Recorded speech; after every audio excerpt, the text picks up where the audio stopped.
Hello, it's me, Eli, aka Slim, making a video about Scattered Nexus. This one in particular is about the genres in the game. In this game, everyone has a deck that they make up of 3 different factions, and then they shuffle them together to make the deck. I designed it that way so it's a bit simpler than like Magic, Yu-Gi-Oh, or Pokemon, or any trading card game where you build your deck one card at a time. In this one, you find the 3 factions that you like, shuffle them together, and then that makes your deck. But each faction has a primary and secondary genre. So it could be action, adventure, for example. There are 10 genres total, and they kind of represent these different colors. So there's like a color wheel going on. They're not so much related to each other.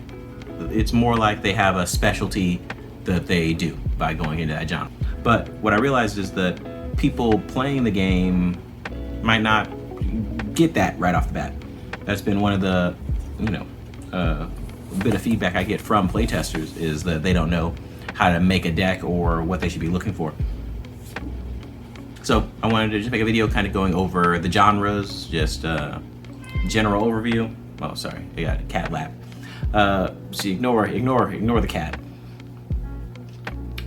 So to go over what the different genres do. Yeah, horror is the black genre, and what it does is it lowers characters' impact, makes them weaker in combat because they get scared.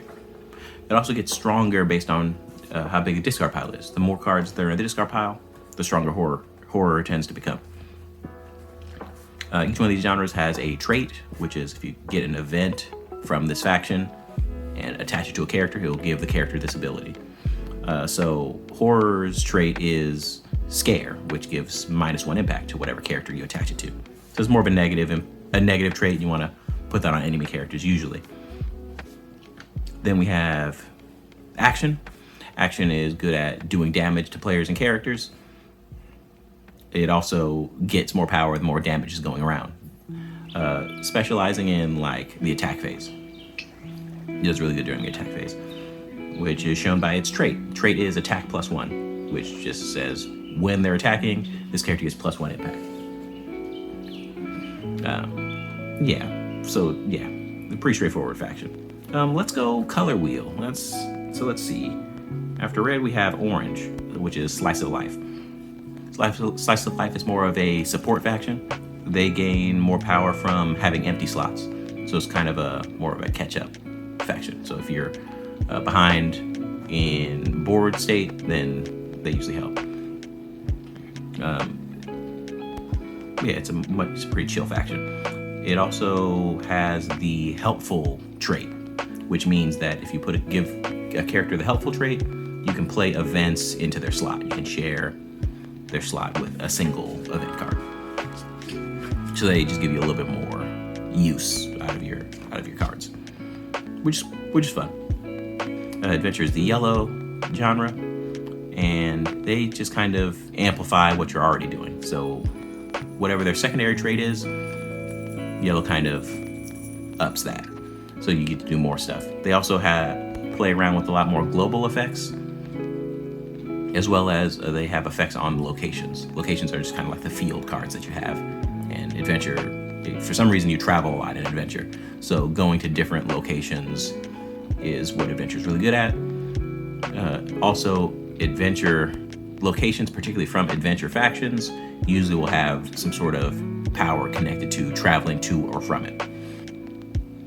Their trait is brave, which makes it so the characters don't need to become exhausted when they attack.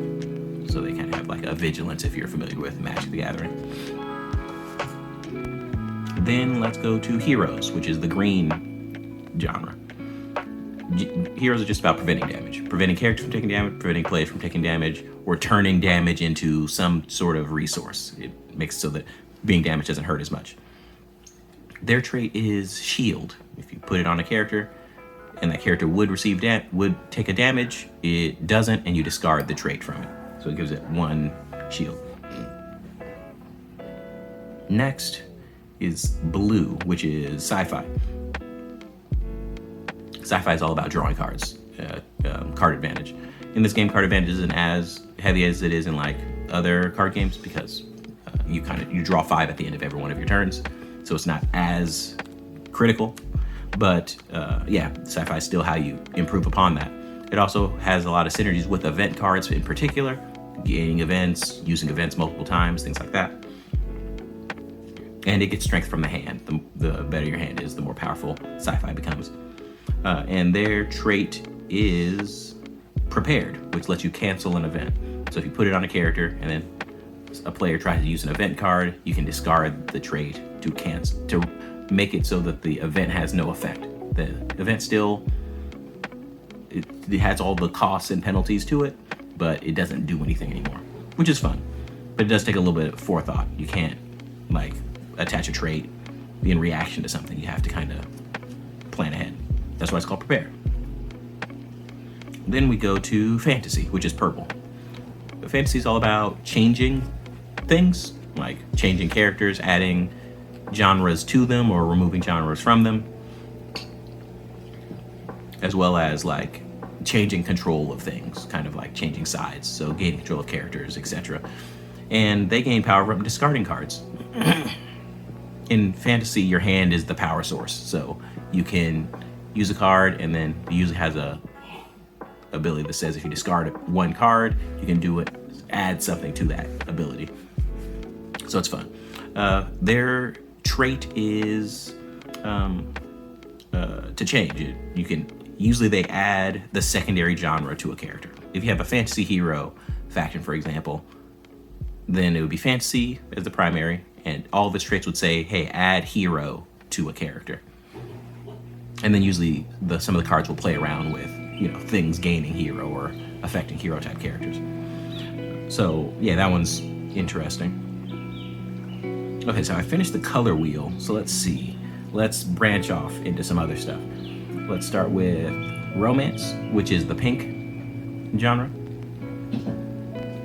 Pink's all about healing. It's just healing characters, healing players.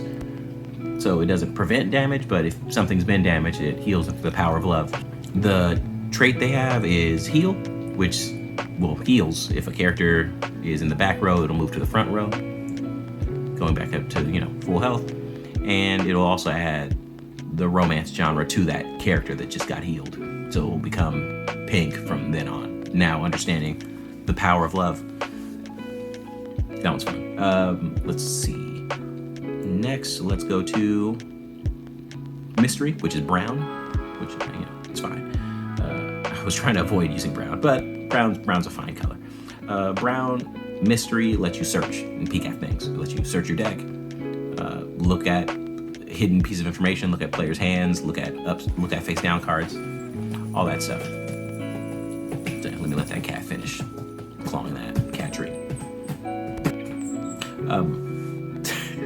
Their mystery's trait is detect. So what it lets you do is you detect X. So all your mystery traits all kind of link up. And what it says is before you draw, you can look at the top X cards of your deck, X being the amount of detects you have. Then you can, well, magic would be scry. You can put any number of them on the top or bottom of the deck in any order. And then you draw. So it allows you to kind of get the cards you want or search through your deck faster. Let's see. Oh, getting pretty low here. Now we have tragedy, which is gray, the gray genre. Tragedy's known for erasing things, which is our way of removing things from the game. Usually cards will go to the discard pile, but like pink and romance and horror will usually play with that stuff. But if things are erased, they're completely removed from the game, and there's not too many cards that will actually do anything about them once they are erased. But it's dramatic, so whenever it also will trigger off of characters leaving play or, you know, doing things like that.